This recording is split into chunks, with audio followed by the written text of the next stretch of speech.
Hi everyone. I can't tell you how grateful I am that you keep tuning into these weekly posts because it's so fun to do them, and I'm just glad that you enjoy them too. So, are you tired of winter yet? We really shouldn't complain. Up until Christmas, we'd had a very mild fall and winter. But we do like things the way we like them. Josh will tolerate snow up to Christmas, and after that, forget it. I keep reminding him that's not how things work and how winter works in Iowa, but he's not convinced. Nevertheless, the extreme cold and 3 snowfalls in 1 week was a bit even much for me, and it seems to keep coming. But still, we like what we like, even if it's something completely out of our control like the weather. What are some of the things that you just can't let go of?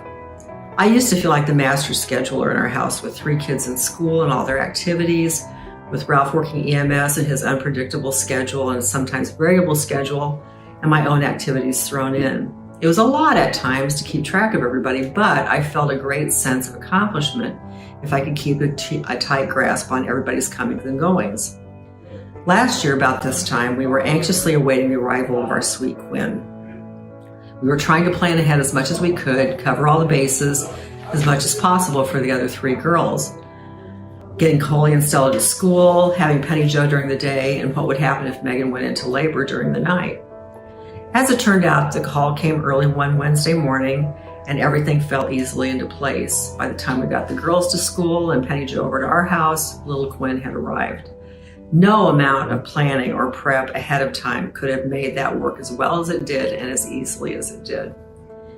In the wisdom book of Proverbs, we find this gem.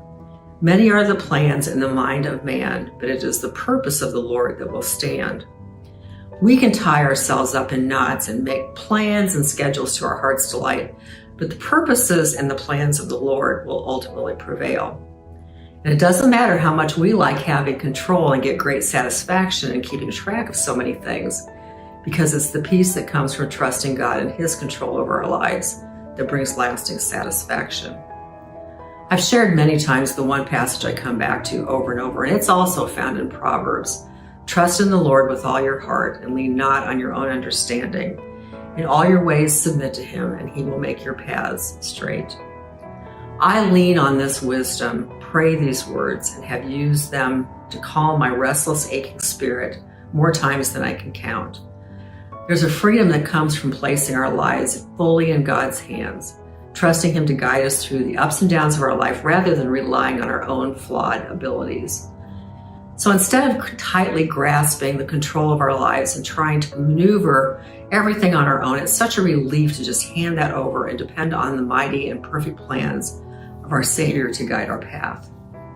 In these early days of 2024, pray for God's wisdom and guidance, and use these reminders or other passages that you treasure to remind you of the grace, mercy, and sweet relief there is in dependence on God, rather than trying to make all of it on your own. He's just waiting for you to call out to Him. Thank you and have a great week. Bye.